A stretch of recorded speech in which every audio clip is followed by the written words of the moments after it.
Hey, what is going on, everybody? So, in this lesson, we're gonna figure out why finding the correct stakeholder is very, very important. And when I mean stakeholder, I'm talking about the person that makes the buying decision at a company. So, let's go ahead and dive right in.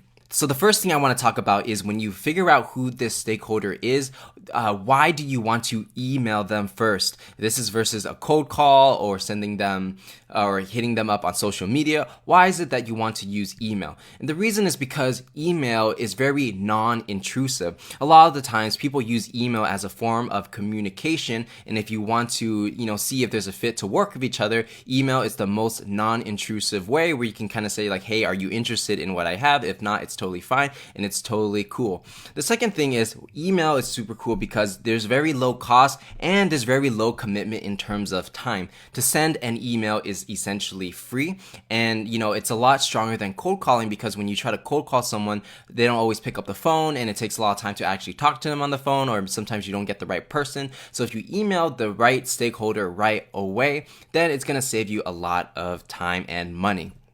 And lastly, people check their emails every single day. So if you're working and you're in a working environment or even a corporate environment, it's pretty obvious that most people check their work email every single day because that's the main form of how people communicate. So not only is email non-intrusive, it's something people check all the time. So if you do send something, chances are that they are going to see your email. So now that we established why emailing makes sense as the first point of contact, let's go ahead and dive into like the stakeholders of a company.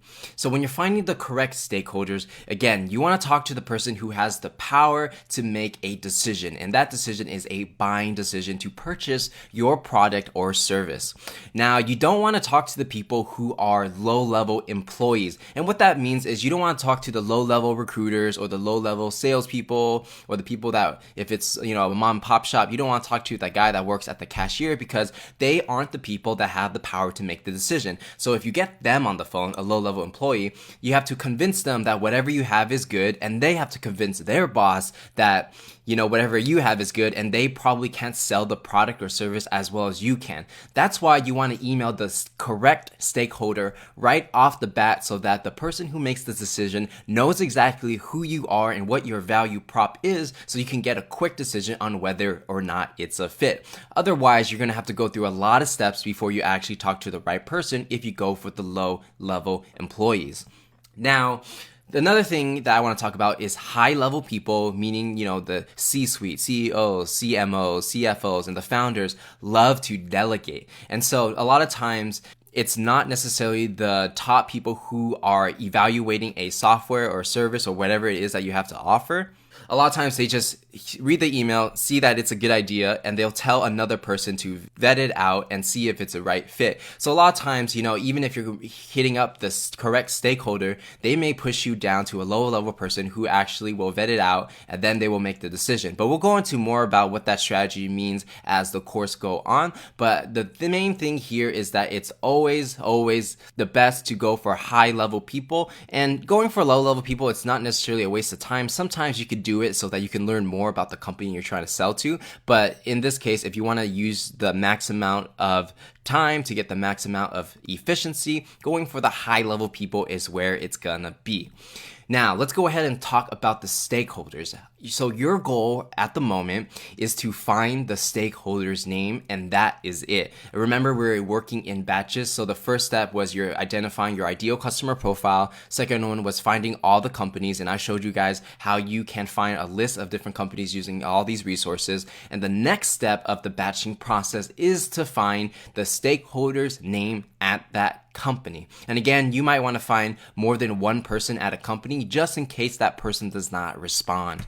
And after we find who that stakeholder is, we're going to later in another section find out their email address, and then we're going to email them. So right now, let's focus on finding who exactly you should put on your list from a stakeholder name perspective. So this is going to be the organization blueprint that I created for you guys. And essentially, every company in the US is structured in this way for the most part. Some organizations are a little bit more flat, but for corporate environments and even for smaller companies, they do follow this typical structure.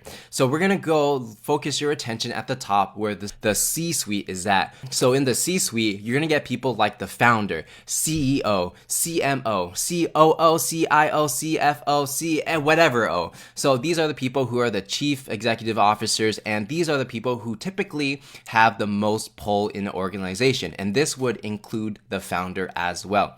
After the C-suite, it's going to be your vice presidents. Now, depending on the type of companies you go after, they may not have this level of organization, so there may be no vice presidents. But in the case you're going for more larger companies, vice president comes after, so it's VP marketing, VP engineering, VP finance, basically anything with a vice president in its title is going to be next in the line of order. Now, after vice presidents, it's going to be your directors, like directors of marketing, engineering, finance, or whatever industry or section that you're going after. So that's going to be the next section, and a director usually manages a bunch of different managers, and that's why managers is right underneath it, like marketing manager, sales manager, recruiting manager, whatever. So with the managers, they typically handle the individual contributors, and these are the people who are actually doing the groundwork, like the marketer, the recruiter, the accountant, or the person that works in the front desk, like these kinds of people. So when you're looking at the organization blueprint, like I mentioned in the last slide, you do not want to go for the individual contributors. Now, you would only want to go for them if you're trying to collect information, but it's very unlikely that an individual contributor will have enough say in a company to influence the C-suite, because there's a lot of steps before you get there. And so what you typically want to do is, sometimes managers may be good, but for the most part, managers are a part of the day-to-day operations, and they don't necessarily make the strategic decisions of a company. So that's why you want to focus your attention on the C-suite, the VP suite, and the director level. So the top 3 levels is where you want to focus your attention.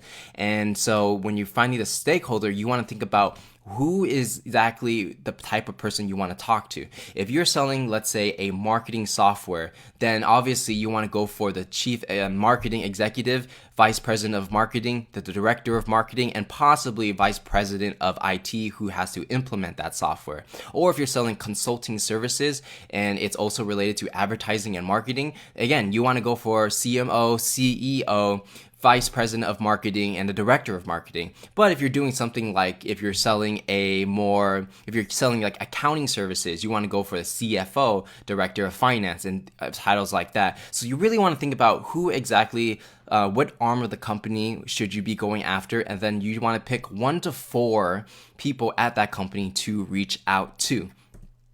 And so in terms of how to find the people you're looking for using the organizational blueprint, here's how I generally look at what resources to use in order to find the people at a company.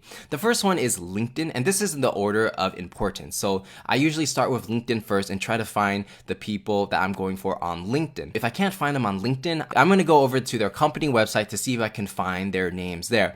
Next thing after that, I'm going to go through my personal network to see if anyone can introduce me to someone at that company.